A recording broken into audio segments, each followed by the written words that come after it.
എല്ലാവർക്കും അറിയാവുന്ന സംഗീതത്തിൻ്റെ ഈറ്റില്ലമായ മേടയിൽ തറവാട്. അവിടേക്ക് ഇന്നലെ പത്മ പുരസ്കാര തിളക്കമെത്തി എന്നുള്ളതാണ്. പത്മശ്രീ പുരസ്കാരം മേടയിൽ തറവാട്ടിലേക്ക് എത്തുന്നത് ഓമനക്കുട്ടി ടീച്ചറിലൂടെയാണ്, ഡോക്ടർ കെ ഓമനക്കുട്ടി അമ്മയിലൂടെയാണ്. ആ പുരസ്കാര ലബ്ധിയുടെ സന്തോഷം കൈരളി ന്യൂസിനൊപ്പം പങ്കുവച്ചു ഡോക്ടർ കെ ഓമനക്കുട്ടി അമ്മ. തിരുവനന്തപുരത്ത് നിന്ന് കമലേഷ് തെക്കേക്കാട് തയ്യാറാക്കിയ റിപ്പോർട്ട് കാണാം. സംഗീത മേഖലയ്ക്ക് വലിയ സംഭാവനകൾ നൽകിയിട്ടുള്ള മേടയിൽ തറവാട്ടിലേക്ക് മറ്റൊരു പുരസ്കാരം കൂടി എത്തുന്നു. ഒരു പത്മശ്രീയുടെ പുരസ്കാരം കൂടി എത്തുകയാണ്. ഇപ്പോൾ ഓമനക്കുട്ടി ടീച്ചർ നമ്മോടൊപ്പം കൈരളി ന്യൂസിനോടൊപ്പം ചേരുന്നുണ്ട്. നിരവധി പുരസ്കാരങ്ങൾ നേരത്തെ തന്നെ ഈ സംഗീത മേഖലയുമായി ബന്ധപ്പെട്ട് ഈ വീട്ടിലെത്തിയിട്ടുണ്ട്. ഇപ്പോൾ ഒരു പത്മയുടെ ഒരു പ്രഭ കൂടിയുണ്ട്. ഇപ്പോഴെന്ത് തോന്നുന്നു? സന്തോഷമല്ലാതെ പിന്നെന്താ, തീർച്ചയായിട്ടും സന്തോഷവും അഭിമാനവും തോന്നുന്നു.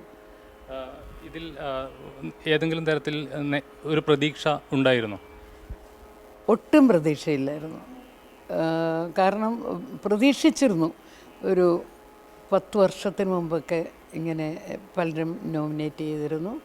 അപ്പോൾ അന്ന് ചിലപ്പോൾ കിട്ടിയേക്കും എന്ന്. അപ്പോൾ പിന്നെ ഒന്നുകൂടെ ചെറുപ്പമല്ലേ, അപ്പോൾ ഇങ്ങനെ ശ്രദ്ധിക്കുമ്പോൾ നമ്മുടെ പേരില്ല, പിന്നെ ഒരാഗ്രഹം ഇല്ലാതായി. പിന്നെ ഇപ്പോഴാണ് തലയിൽ എഴുതിയിരിക്കുന്നത്, ഇപ്പോഴാണ്. അതാണ് ആ ഒരു സമയം ഇപ്പോഴാണ് വന്നിട്ടുണ്ട്. സമയം ഇപ്പോഴാണ്. അതാണ്. ഈ സംഗീതവുമായി വളരെ കാലത്ത് നീണ്ട ഒരു ജീവിതമാണ് സംഗീതവുമായി ബന്ധപ്പെട്ട് തന്നെ. അപ്പോൾ എൻ്റെ മേഖല സംഗീതമാണ് എന്ന് തോന്നിയത്, അല്ലെങ്കിൽ അങ്ങനെ ഒരു തോന്നലിലേക്ക് വന്നത് എപ്പോഴാണ്? അല്ല, കൊച്ചിലെ മുതൽ ഇതിൽ തന്നെയുള്ള ഇതിൽ കിടന്ന് പെരളുന്ന ആളെന്ന് പറയും, അങ്ങനെയാണല്ലോ. അപ്പോൾ അതുണ്ട്, കൂടെ ഉണ്ട് മ്യൂസിക്. പിന്നെയാണ് ഇതിന് സംഗീതത്തിന് ഇനിയുള്ള കാലത്തൊരു വലിയ വിലയൊന്നും ഇല്ല എന്ന് തോന്നിയത് കൊണ്ടായിരിക്കാം ആണ് എന്നെ അച്ഛനും അമ്മയും സുവോളജി എടുക്കാൻ പ്രേരിപ്പിച്ചതും കൊണ്ട്. പിന്നെ അത് കഴിഞ്ഞ് ഞാൻ ഇതിലേക്ക് തന്നെ വന്നു. അപ്പോൾ ഇതാണ് എൻ്റെ തലയിൽ എഴുതിയിരിക്കുന്നത്. കുടുംബത്തിൽ എല്ലാവരും അങ്ങനെയാണ്, പല മേഖലകളിലേക്ക് പോയി തിരിച്ച് സംഗീതത്തിലേക്ക്. എല്ലാവരും അതെ. എൻ്റെ മോളാണെങ്കിൽ മാത്സ് MSc ആണ്. പിന്നെ അവൾ മ്യൂസിക് എടുത്ത് പാസ്സായി. പിന്നെ വീണയിൽ MA എടുത്തു, എല്ലാം ചെയ്തു. ഞാനാണ് സുവോളജി എടുത്തിട്ട് മ്യൂസിക്കിൽ എഴുതുന്നു. ശംഖു ആണെങ്കിൽ ഡെൻ്റൽ ഡോക്ടറാണ്. പഠിച്ച് പാസ്സായിട്ട് ഒറ്റ ദിവസം പോലും പുള്ളി അതിനു വേണ്ടി പോയിട്ടില്ല. സർജൻസി എടുത്തു. ഇപ്പം പാട്ടിൽ ആണ്.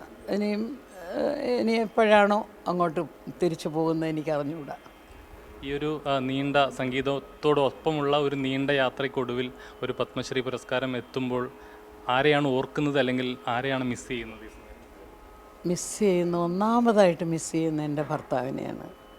അദ്ദേഹത്തിന് വലിയ ഇഷ്ടമായിരുന്നു സംഗീതമൊന്നും തന്നെയല്ല, എല്ലാ സബ്ജക്റ്റിലും നല്ല അവഗാഹമായിട്ടുള്ള വിജ്ഞാനമുള്ള ഒരാളായിരുന്നു.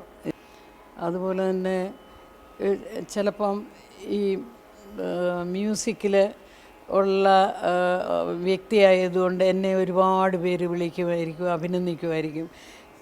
ചില ഭർത്താക്കന്മാർക്ക് അതൊന്നും ഇഷ്ടപ്പെടുകയില്ല. പക്ഷേ ഒരിക്കലും ഒരു ഈഗോ ഉണ്ടായിരുന്നില്ല. അപ്പോൾ അതെൻ്റെ ഭർത്താവിനെ ഓർക്കാതെ എനിക്ക് ഒരു കാര്യവുമില്ല. എപ്പോഴാണേലും അത് പുറത്തേക്ക് വരണമെന്ന ആഗ്രഹം അങ്ങനെ ഇല്ലാത്ത ഒരു വ്യക്തിയായിരുന്നു.